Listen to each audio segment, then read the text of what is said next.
Hey everybody, how are you doing tonight? Doing well. How about you? Doing fine. We aren't getting the freezing rain tomorrow, so I'm really happy about that. Because initially it said we were going to have that, and that would have been not a very nice thing.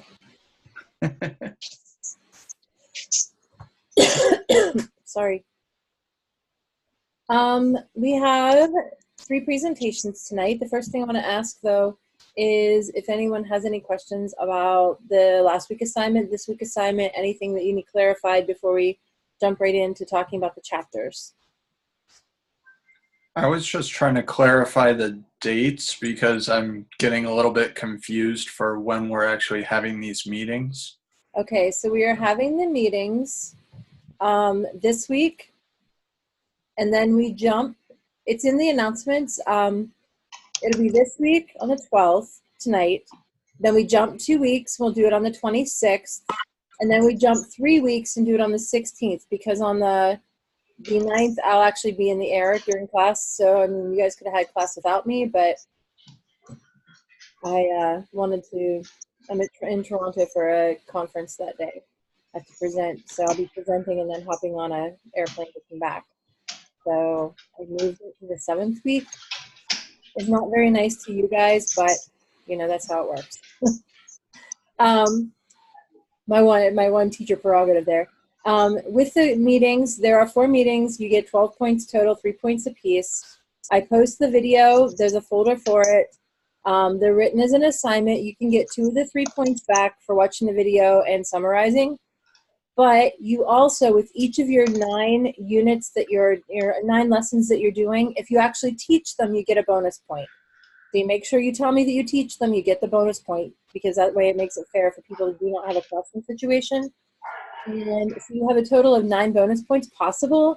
So that more than makes up for the 4 that you would lose from if you were to miss, a meeting and make it up or whatever.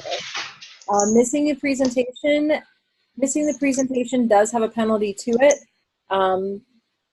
because you're not here to present for it, but it can also be made up within the bonus point structure, at least for the most part.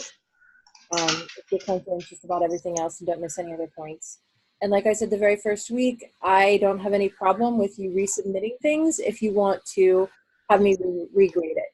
It may not be actually like, if you give it to me today, I'm not going to probably regrade it by tomorrow or maybe even by the end of the semester I will regrade it.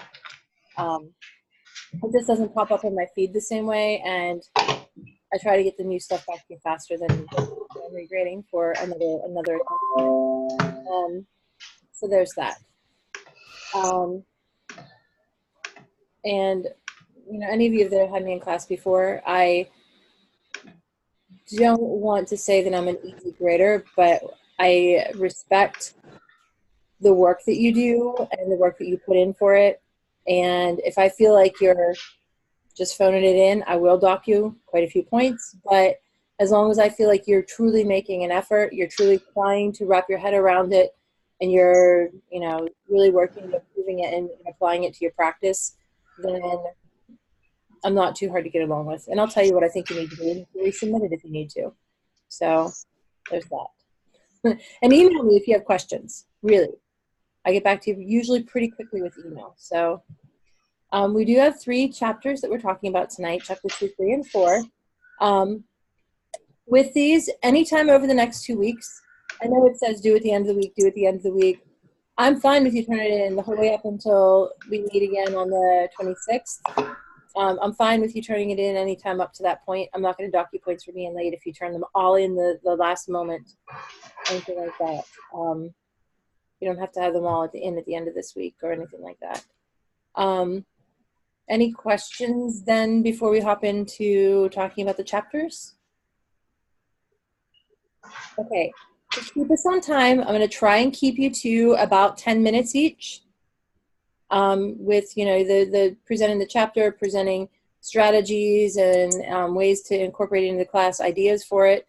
If you start to go over that, I will either wave, or I'll chat, message you in chat or something like that, even though chat's hard to see when you're presenting. If it does go over about 12 or 13 minutes, I will probably step in, unless it sounds like you're wrapping it up right for then, so that we don't end up with questions and things like that running people well into another hour. Because I do want to respect your time for it.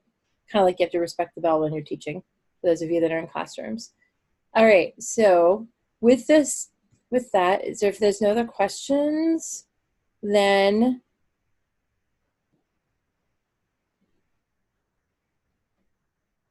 give you some good wait time. We have Chrissy and Stephanie who've done chapter 2. Have you guys decided who is going to start the presentation, or do you want me to pop the link up from, well, I don't know that I have a link for it. Could you pop up the link, please? And then I think I have it on my computer, Stephanie, if we want to use mine for sharing. Oh, okay. All right. That Let works. me just get back to the beginning. Okay. Perfect. Okay, so, And then I'm assuming I just click the button that says share on the very bottom. Yep. Okay, I'm going to go ahead and do that.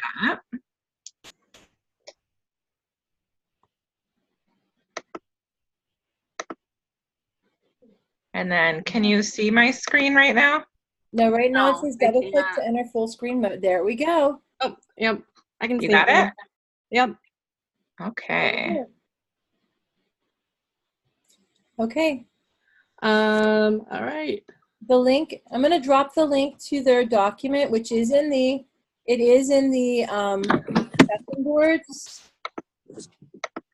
But I'm going to drop it into the chat window for any of you that are having trouble maybe with your connection or anything like that. You should be able to see it from the chat window also if you want to click on the Google Doc in there. So other than that, go ahead. Okay, so we did ours on reinforcing effort and providing recognition. All right, next slide, okay. So how many times have you felt frustrated because students didn't seem motivated? So can 2 or 3 people just share your answers?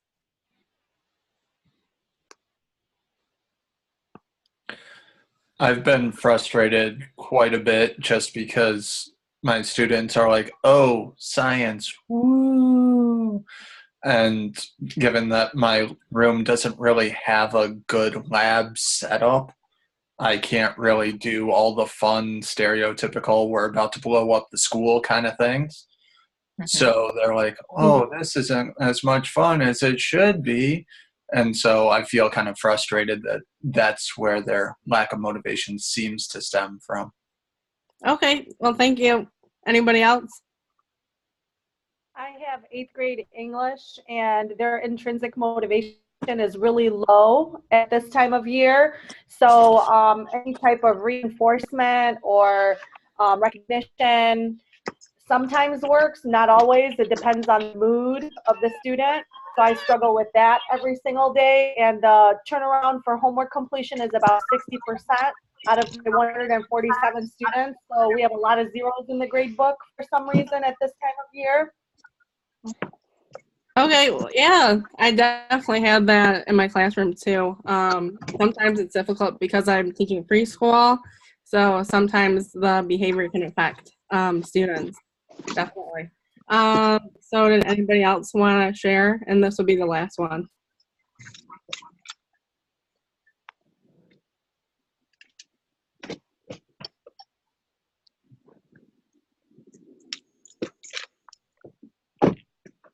No? Okay. All right, next slide. Okay, so reinforcing effort is a process that involves teaching students about the relationship between effort achievement and acknowledging students' efforts when they work hard to achieve. So the relationship between effort and achievement is that effort is something that students take a lot of time on. An achievement is earning something that you work for. No! So example, if you had an assignment, a child would get a sticker after they had a prize. And next slide. And this chart that you can see is an example what you would do to keep the track of students' effort and achievement. So on the left column, you see introducing a topic, developing a topic with facts, definitions, and detail, and using linking words and phrases, writing a conclusion, writing a text. So those would be examples for including effort and achievement. All right, next slide. I'm just going to interrupt for 1 second. Can everybody mute their microphones? I just hear a lot of like over talk over Stephanie, and so I'm sure everybody else kind of hears the same thing. Okay. All right, you're up, Chrissy. Okay, so I'm going to touch on recognition. So this is really important. Stephanie and I were kind of in a cool position because she works at a school and I work in a corporate setting. So we're going to have kind of two different approaches when we get into our own personal experiences with this in a couple of slides here. But recognition is just providing praise for something that's specific and aligned with the performance expectation or behavior. With praise or recognition, it just has to be sincere. You don't want to use your great job, good job, like super generic phrases all the time. People are going to realize that it's not sincere, and then they'll just think, well, she praises all the time, so it doesn't really mean anything. Use it intentionally but sparingly. Again, if you're that over recognizer or over praiser, it doesn't seem like it's very real. One thing that our textbook touched on was that students might actually reject the praise, which I thought was interesting. It just said that if they do see that it's not sincere, they might be turned off by that and not take that into heart or consideration at all. So I'm going to let Stephanie talk about some recognition examples for the education side of things, and then I'm going to touch on the corporate side. So in my classroom, I use these sentences all the time.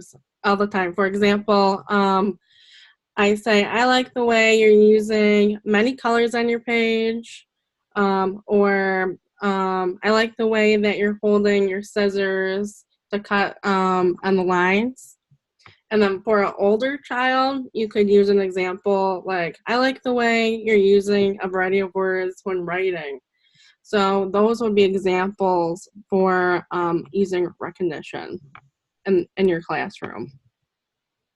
And then for the corporate side of things, so I work for a credit union and we have a recognition program that I'm actually going to give you a little overview of shortly. So that's something a lot of companies can incorporate into their everyday kind of life. Also, you could do rewards, whether it's time off, gift certificates, even public praise on your intranet. You can do that. Or if, like for my example, a credit union, one location can give public praise at their meeting morning about one person's great performance. You can also do company-sponsored events for high performers, just anything to keep morale up and then recognize people when they do a great job. So we're going to connect this to the behavioral learning theory. So behavioral learning theory is all about observable changes in behavior. So what you want to do is present the desired behavior. So what are you looking for? Make sure that that's very clear up front. And then when you see the behavior, you're going to reinforce it. It's either going to encourage them because they're doing that behavior that you want, or if they are doing a behavior that you're not looking for, it's going to discourage them from continuing that particular behavior. You're going to provide new goals. So whether this is in a workplace or a classroom, a teacher, a facilitator, an instructor, a trainer, they should all create growth by constantly setting new behavior goals or new performance goals in my situation, and then reward on those appropriate behaviors or when they meet those goals or expectations. And then being consistent, so making sure you're providing specific and positive reinforcement when necessary. Again, just use it sparingly so you're not using it all of the time. And then just some general tips for recognition, or excuse me, for reinforcement and recognition. You're going to build attention effort into your curriculum. So you really want to differentiate the, or talk about the difference between effort and then achievement. so curriculum and design and delivery. Reinforce what effort is and how knowledge about effort translates into success. Call attention to new skills. Keep praise simple and direct. And then vary the phrases that you use to praise students. So like Stephanie was mentioning, she was very specific, like, you do a great job holding those scissors. I like the colors you chose. Just very specific things, where in my job, I might say, you did an awesome job cross-selling that checking account to that member when they mentioned they felt inconvenienced for having to come in to withdraw cash from their savings, or something along those lines. Just depending on where you work, you can cater it to that environment. So I'm going to pass it back to Stephanie to talk about Class Dojo, and then I'm going to exit out of our presentation here and give you a little overview of Kudos, which is the recognition program my company uses. Okay, so Class Dojo is an effective tool for behavior in the classroom. So for example, if I saw a student sitting at carpet when I was in the class, I would tell a student to go give themselves a green point. And a green point means that it's good. So then they would go over to the screen and give themselves a point. And then if a child kicks someone, they would have to go give themselves, for example, a red point, which means they've been doing something wrong. So they would go over to the screen and then press the button to give themselves a red point. So this makes children aware of their behavior. And then teachers can also communicate with parents or caregivers on Class Dojo to see how their child is doing. So it's really nice that the teacher can communicate with parents. All right, Chrissy. Okay. On to you. So I am just going to switch tabs on my browser here, and just let me know once it pops up that you can see this screen. Yep, I can see it. Okay, so this is what Kudos is. It's kind of, we like to call it like our work Facebook. So there's different points you can give to people, like thank you, good job, impressive, exceptional. Those are different categories you can give. They range in point value from 5 to 50 points. So you can see, here's a situation. One of my coworkers, Ben, gave me kudos today because I set up the training room for them when they were using it. So you can kind of just scroll down, and I'm not going to go too much into detail, but there's like a main wall that you can see all of the kudos. And then up here in the upper left-hand corner, there's a home tab, and kind of the coolest thing is the rewards section. That's what everybody wants to know, like what kind of rewards do we have? How do we redeem our points? So we can give each other points, and this is all sponsored or paid for by the credit union. So any company can work with Kudos. It's not just credit unions. For example, right now I have 1,095 points, which is $109.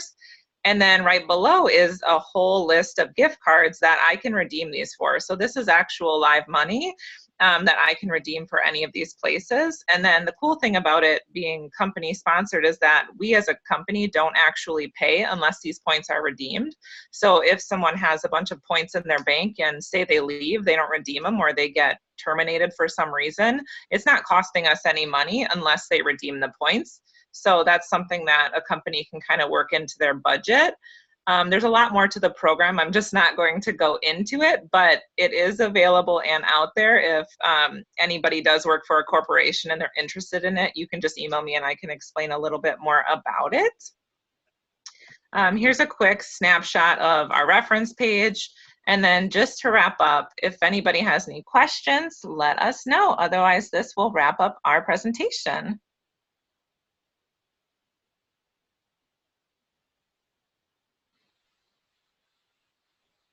That was really a great presentation to kick everybody off.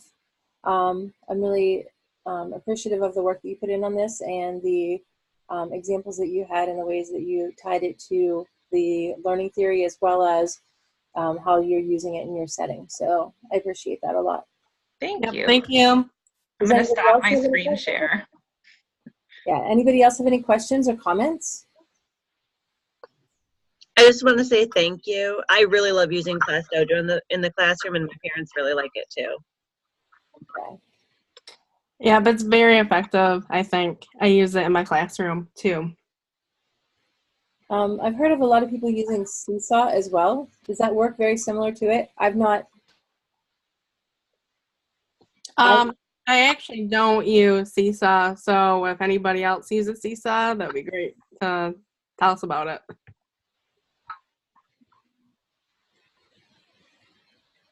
Hi, I use I Seesaw. wanted to say, Oh, sorry. that's all right. You can go. No, you go. It's all right. I'll go after you. All right. Yeah, so I use Seesaw all the time, but not so much for reinforcement. It's more of like a way for them to show parents their work. So every time they finish an assignment, they'll post it, or I'll post a picture of, I guess it could be used for reinforcement. If I see they're doing something that they should be doing, I'll take a picture and send it to parents. So it's really a way to communicate. I don't even use email with parents anymore. It's only through Seesaw. So, and you can create like activities, and they can do the activities on Seesaw and then post to their families, and their families can see their work. So. Go ahead, Frank. Oh, I wanted to say, I appreciate showing off Dojo, and kudos. I actually heard of Dojo, but we don't really implement it at the organization. But I'm gonna reintroduce it. Let my supervisor know about it again. See if we get on track with that. And also the kudos, I'm gonna bring that up to them too, to boost morale at the organization, because that seems like a really good tool. Awesome. Okay, awesome. Okay, so the next presentation is Renato Alizuk and Laura Rutkowski. Is that right? Rutkowski. Rutkowski, okay. So the three of you, does one of you have the presentation ready to share? Or do you want me to share it? I just posted the link for it also into the chat for everybody. I can share it. I have it up. Okay. The share button's on the bottom. It's a little green folder for me. I don't know what color it is for you. It has a little arrow going up. You just click on that and select. All right. There we go. Did it work? It's up there. Okay. And then I need to get this out of here. Okay. There we go.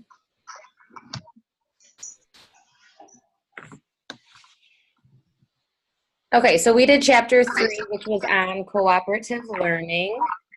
Allie, do you want to start? Yeah, I can start. So yeah, we did chapter 3 with cooperative learning, and I kind of started with the summary. So one of the first things I looked at was just how they define cooperative learning.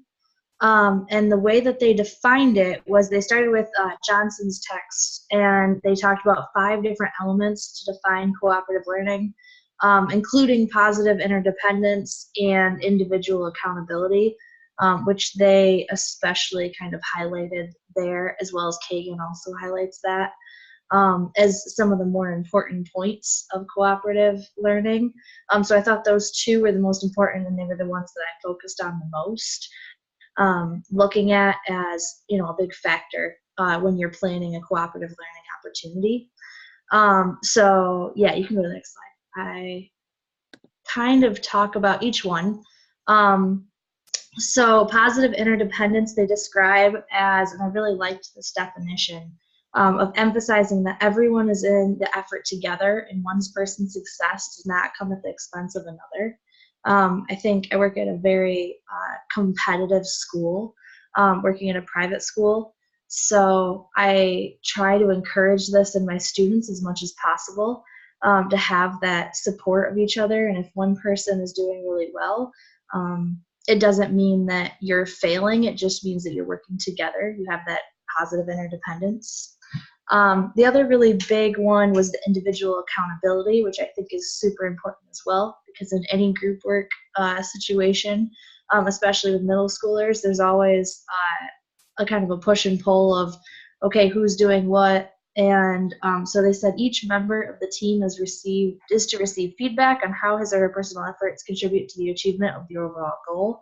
So I know that when I, in my own middle school classroom, assign group work, I try to make sure that I divvy up the work to different students as best as possible in order to try to help them have the best individual accountability, but all of them work and work towards success together. So yeah, next slide. So then I included this graphic to try to talk about some of the outcomes that cooperative learning can bring together. So one of them is increased motivation for learning and increased achievement. I see this a lot with a lot of my kids. The first thing they ask is, can we work together in groups? Because it just brings them a little bit more motivation to work together. And I think I see it with kids who want to prove that they know what they're doing and they're smart to their friends. I see it. Learning by talking and listening to their peers. So I talk to them about who they choose to work with in class a lot, who helps you learn, and who is just distracting you. Practice explaining the reasoning and thought process. So for those top achieving students, if you really know the material, you should be able to explain it to others. So I thought that was an important outcome, as well as that idea of sinking or swimming together. So that positive interdependence again. So yeah, I will pass it off. So our district actually implemented Kagan a few years ago. We've had 2 full days of training on Kagan strategies. And the Kagan structures use classroom instruction work that works recommendations for classroom practices that uses cooperative learning. Like we talked about before, the elements of positive interdependence and individual accountability, keeping group sizes small, and then using cooperative learning consistently and systematically. And I think that systematically is the most important part of using the Kagan strategies. You know how you're going to use them, and it's not just thrown in just so that there's some group work there. Next slide. And Kagan's 4 basic principles are on the PIES acronym. So there's positive interdependence. Does one doing well help others? Does task completion depend on everyone doing their part? There's individual accountability. Must everyone perform in front of someone? Equal participation. Is their participation time approximately equal? Do they have equal times? Do they have equal turns? One person speaking for 30 seconds, another person speaking for 30 seconds. In that there's simultaneous interaction. What % are performing at any one time?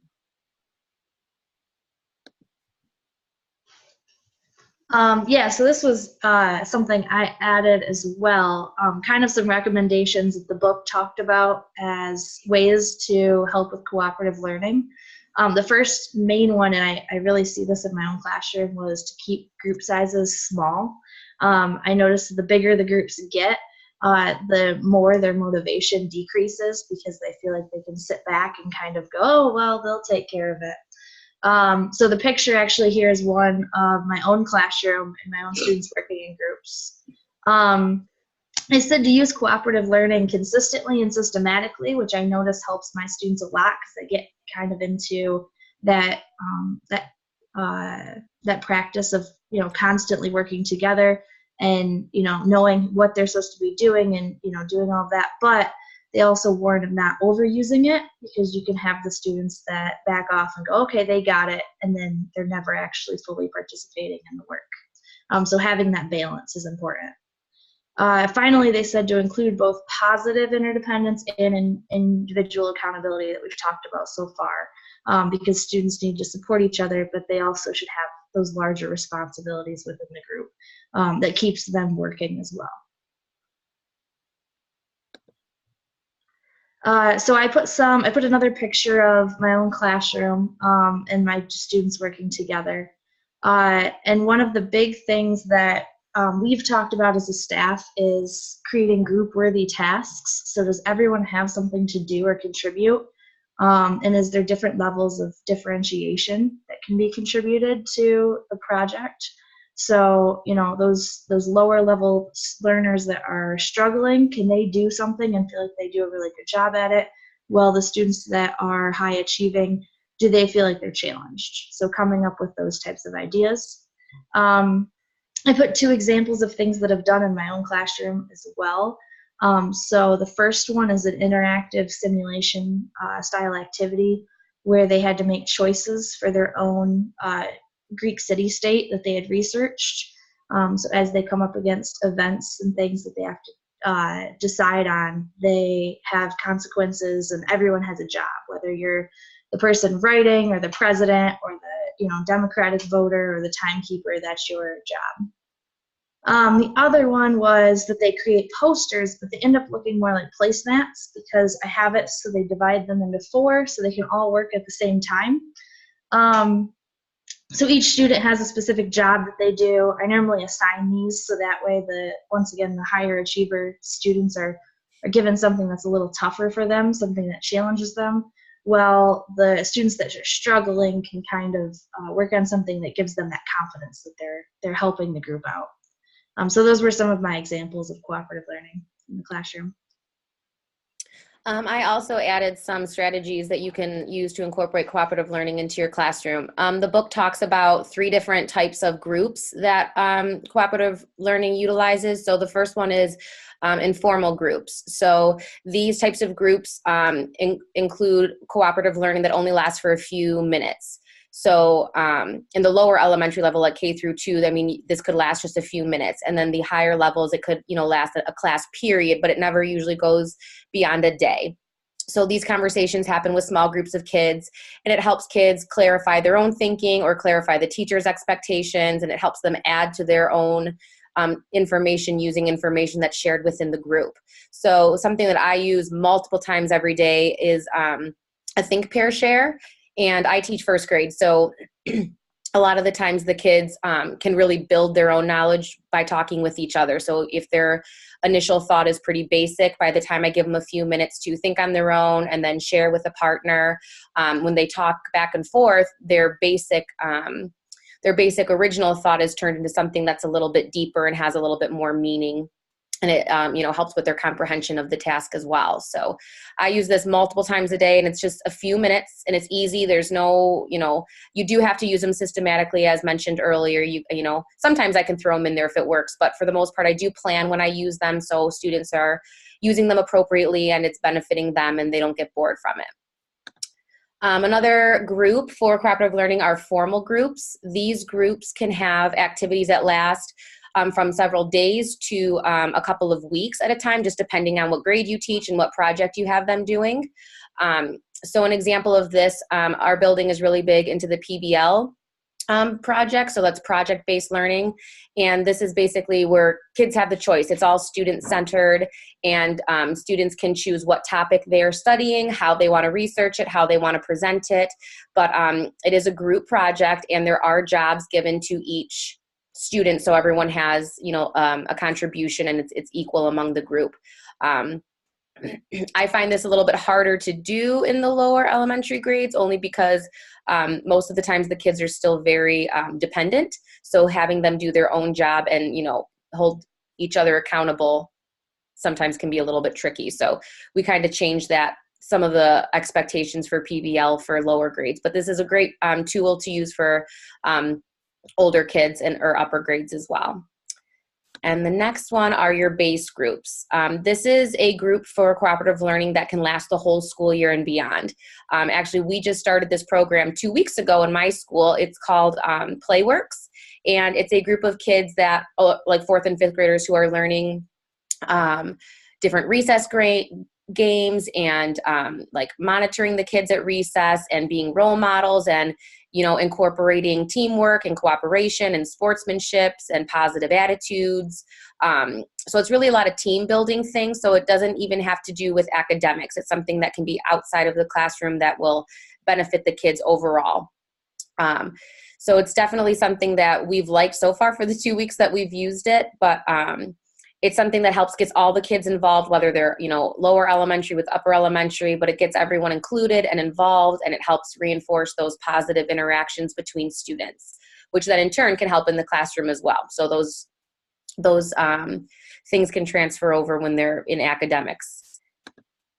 And the next one is incorporating technology. Again, I find this a little bit harder in the lower elementary school, but I know the upper grades in my school use all kinds of collaborative online tools for students to send feedback to each other, whether it's peer editing on papers or, doing something very similar to what we did here, working on Google Slides, and you don't have to worry about kids meeting outside of school or getting someone to someone else's house. Using Google Slides is very collaborative and it's easy. So a tools that kids can use nowadays between all the Google Slides or Google Documents, the Hangouts, the chats. So it's definitely something that promotes cooperative learning across the board. And there's so many tools to use that that really get kids working together and cooperatively. Okay. All right, so ideas to incorporate cooperative learning into class building. I find it really important to start with class building at the beginning of the year. It says establish a classroom culture that supports cooperative learning by being clear with students about the norms and parameters within which cooperative learning will take place. So starting the first day of school, I always practice the norms with class building before we actually get into the academic areas of the structures. So the following structures can be used K-12 and with colleagues, but the range of questions that you're going to ask the kids are different. So one of the examples of the structures that I use is lineups, inside-outside circles, and mix, pair, share. So if we go to the next one, we've got my lineups. Every year, one of the class building things I do at the beginning of the year is we line up by birthday. They have to figure out what they're going to do because they can't talk during this time, but they have to figure out January's over here, December's over here, and they need to line up. And then we fold the line in half. And what I'll do is each person has a partner, and I'll lead the discussion. What do you like best about our school? The person with longer hair goes first. That person talks. Other person takes a chance. And then switch the question, what are you looking forward to? Is there anything you're nervous about for the school year? So it's just kind of a nice way to pair them up with different people. Another one is inside-outside circles. We've actually done this in our professional development classes before too. Classmates stand in two circles. The inner circle is facing out, the outside circle is facing in. And partners interact answering questions posed by the teacher. A lot of times I'll stand in the middle of the circle just so I can 360 around and monitor. I'll ask a question, inside circle talks, outside circle talks, and then what we can do is say, okay, we're gonna move, outside line, move 3 people to the left, and everyone moves that way and you have a new partner. And another one we have is mix, pair, share. I do incorporate think, pair, share a lot in my class, same as Courtney, but I feel like that's when we're either working with face partners or shoulder partners. A mix, pair, share, a lot of times we do stand up, hand up, pair up. So we stand up, push in our chair, hand up, silently mix around the room, give them a high five, and then we can do questions. So we can use things like rally robin, which is going just back and forth, or timed pair share, which is giving each person 30 seconds to talk or whatever time limit you've given. That's sometimes difficult because everyone wants to interject, but you really have to try and teach them the norms of, no, this is this person's time, they can talk now. You'll have your time in just a few minutes. And that's that. So one of the things we did during our professional development was just comparing different teaching styles. And I mean, even 12 years ago, it was very much a traditional classroom. Teacher asks a question, gives a little bit of think time, a kid raises their hand, you call on the kid, the student responds, teacher responds, we ask another question. And then it kind of got into where, we need this collaborative learning. Everyone needs to work together. And, it's a skill that you're going to need in the future. But if you don't have the structures in place, it kind of just turns into chaos. There's not a lot of accountability. And then there's hogs and there's logs, which the hogs are the people who are doing everything. The logs are just the ones that are sitting back and letting their partners do everything. Then when you incorporate the Kagan structures, the teacher asks a question, there's think time. And then there's a specific student interaction. The kids know what's expected from them for each interaction just because you've practiced it so many times through the year. So what I've found over the years, which style best supports student engagement, the ones where they're actually talking to each other. And they have to be talking, otherwise they're not going to know what's happening. And one thing that I like for accountability is after you're talking, hey, can you share with me what your partner said today? And that really keeps them on their toes so that they're being engaged in the discussion. Okay, so to wrap it up, we believe that the cooperative learning ties with the social cultural theory and constructivism learning theories. We said that social constructivism believes that more information is processed and learned when working with a group of people rather than working individually. So there's lots of studies behind scaffolding and utilizing the zone of proximal development are studied under these theories and support the claims. So overall, when students work together, they're not only working on a content objective, but they're also using higher level thinking strategies, problem solving skills, discovery learning, social skills, and self-regulated learning techniques. So this is just a little bit about how scaffolding works within the cooperative learning theory. It scaffolds students to work together to deepen their understanding of course content, but they're also working on their social skills, teamwork, conversational skills, friendly debates, and broadening their understandings of the values to encourage the people in their group. And it's kind of built right in there with the zone of proximal development. I mean, it shows that kids can do, kids have a certain area of things that they can do on their own, but that area is expanded when they work with others. So it's overall, it's a win-win for everybody. So just to sum it up, it's a very valuable strategy, and there's lots of research and studies that prove its effectiveness. And as we mentioned before, it is a great tool, but it does need to be planned and it does need to be used in moderation. Independent practice is still a vital part of education, and it's necessary for students to master skills and practices. It takes time, modeling, and practice. As I've learned in the lower grades, I can't just expect them to cooperate with each other. It definitely has to be modeled, and it has to be, given to them in a way that is beneficial for them. And there's all kinds of different levels that you can use it. If you haven't used it before, you can start out small and do something that lasts a few minutes, then work your way up to the longer sessions of cooperative learning. And just remember that every classroom is different, so things in cooperative learning strategies that may work this year may not work next year, and you have to switch it up a little bit. So even though it's a great tool, it does need to be reflected upon and modified as each year continues. And that is it. Very nice job with that. There weren't a whole lot of ties outside of a K-12 environment, and I know we have a few people that are in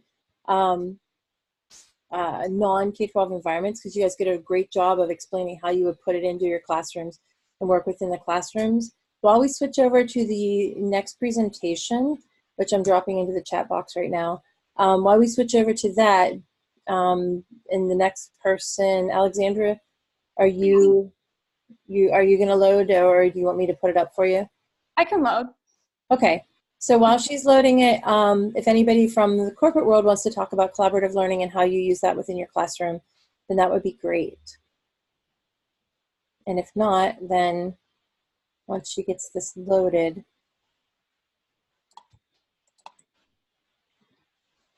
we will be ready to.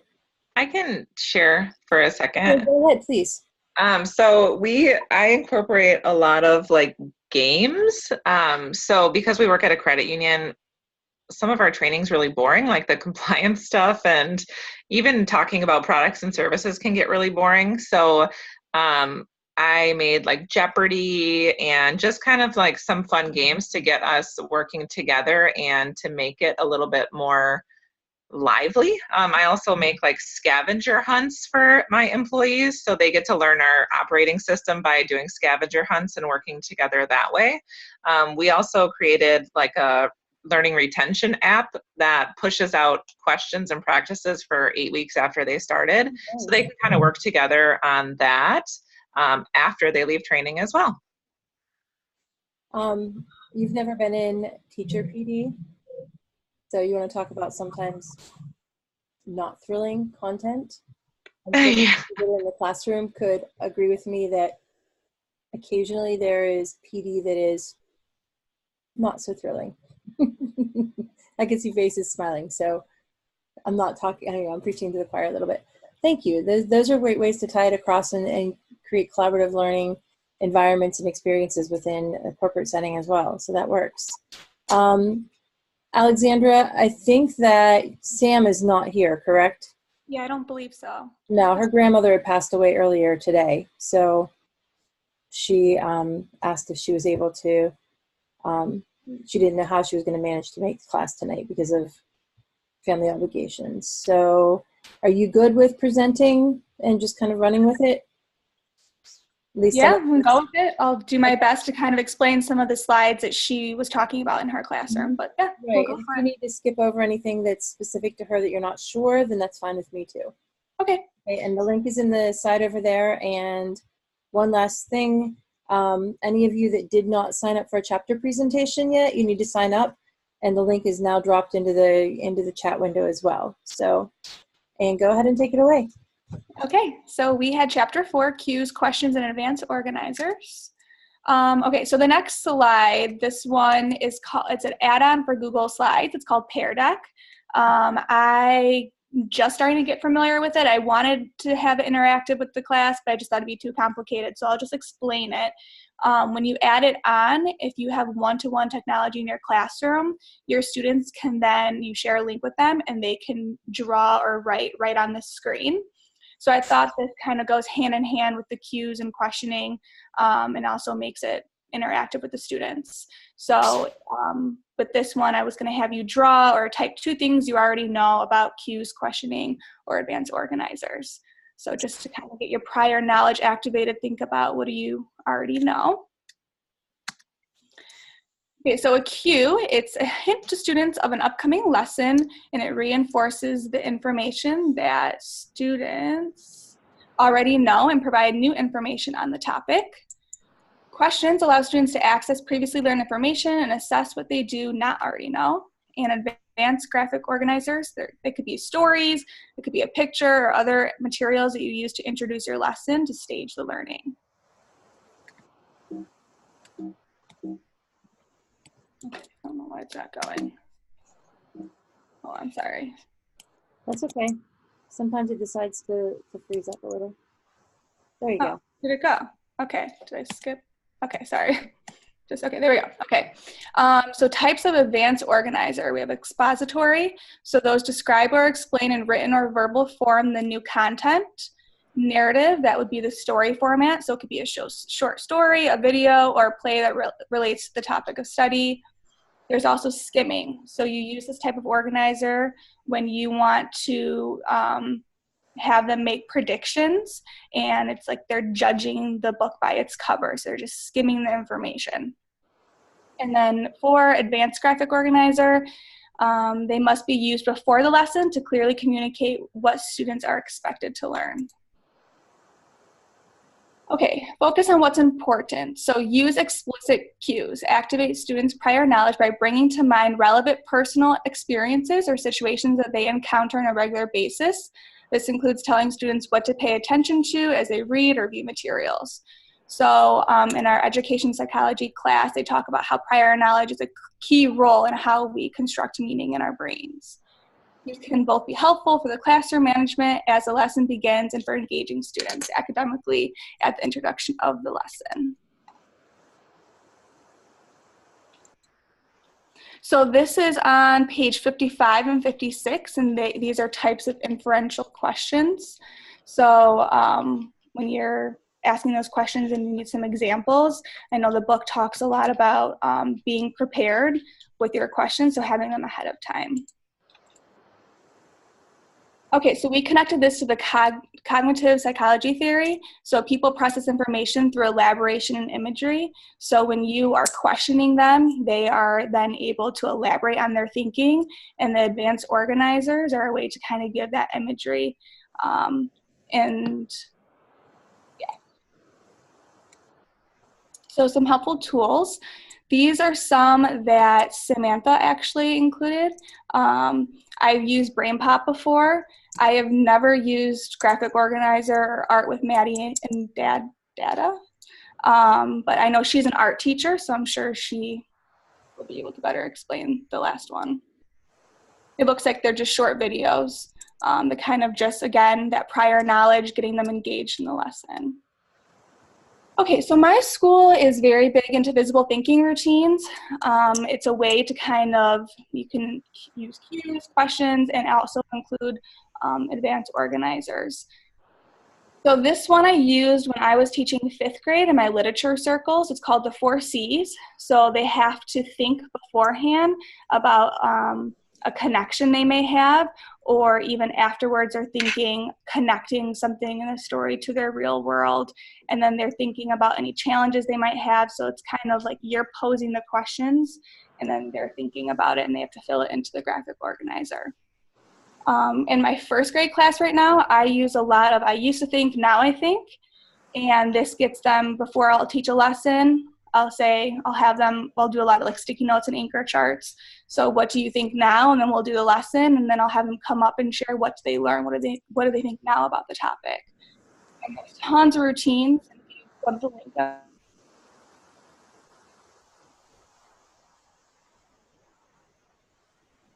So Sam also uses visible thinking routines. See Think Wonder is another popular one. I use it a lot. She uses it when students view one or more works of art and make observations. After observations are made, students make inferences based on those observations. Using those inferences as a guide, students pose questions about the artwork that lead us into the lesson. So this one can be used through all grade levels. It's just a lot of activating that prior knowledge and getting them engaged in the lesson. These are thinking maps. So if you want to use, when using graphic advanced organizers, these are some great tools. They all have a purpose, and all in the textbook they talked about how you want to make sure that you're using the organizers with a clear intent. So the multi-flow map would be for cause and effect. The flow map would be for sequencing and ordering. Circle and bubble maps are kind of more for brainstorming. Double bubble is for compare and contrast. Tree map is for classifying. Brace map, whole to parts. And then bridge map is used for analogies. And I use these in my 1st grade class, and I've used them throughout all the grades I've taught, even in middle school. Okay, so then at the end, with the pear deck, when you add it on, if you can have your students then, they would tell you what do they learn. And in 1st grade, I would probably have them draw, or they could, just starting out, they could probably write in sentences explaining what they learned, which is another way to get them engaged in the lesson. Mm-hmm. Do you have any questions? With the pear deck, because I've looked at it, but I've not actually used it with a class because of having to enroll everyone in that. Does this show up for everyone, or does each person get their own individual slide? So I believe, and I'm just still getting used to it myself, I believe that they have the link, and then I think the slide just pops up. But I just started learning about it, and I just thought it'd be a cool piece of technology to share if anyone else has used it before and probably a little bit more knowledgeable than me. I have a smart board in my classroom, so that's how I use. Okay, so it works with that. Yeah. Okay.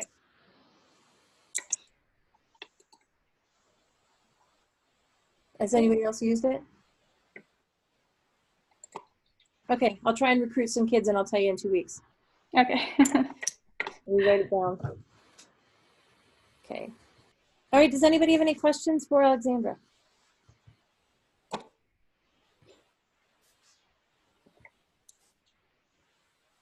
Okay, so before we close out tonight, I do want to say this has been a really great first session with you guys sharing out your work, making the connections and actually making very clear connections to the learning theory.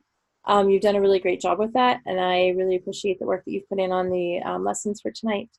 The lessons, or the presentations that they created, the links are over in the chat window. If you want to go down through the chat window by clicking on chat at the bottom and opening all those links, you can have them. They're also posted in the discussion forum. I also threw in there the link to signing up for presentations, because there's still 3 people that have not signed up for presentations yet. And then also the link to Pear Deck at the end. Does anybody else have anything else to add? Any questions, comments? Thank you. This has been great. I'll see you in 2 weeks. Please email me with any questions, and if you want to stick around with anything you need to talk about or want to talk about, just don't leave when everybody else does. And otherwise, have a really great night, and I'll be posting this in the class forum, or in the class folder for the Zoom links for the online classes. If you do want to ever enter and look at the video and see what anything we've said or done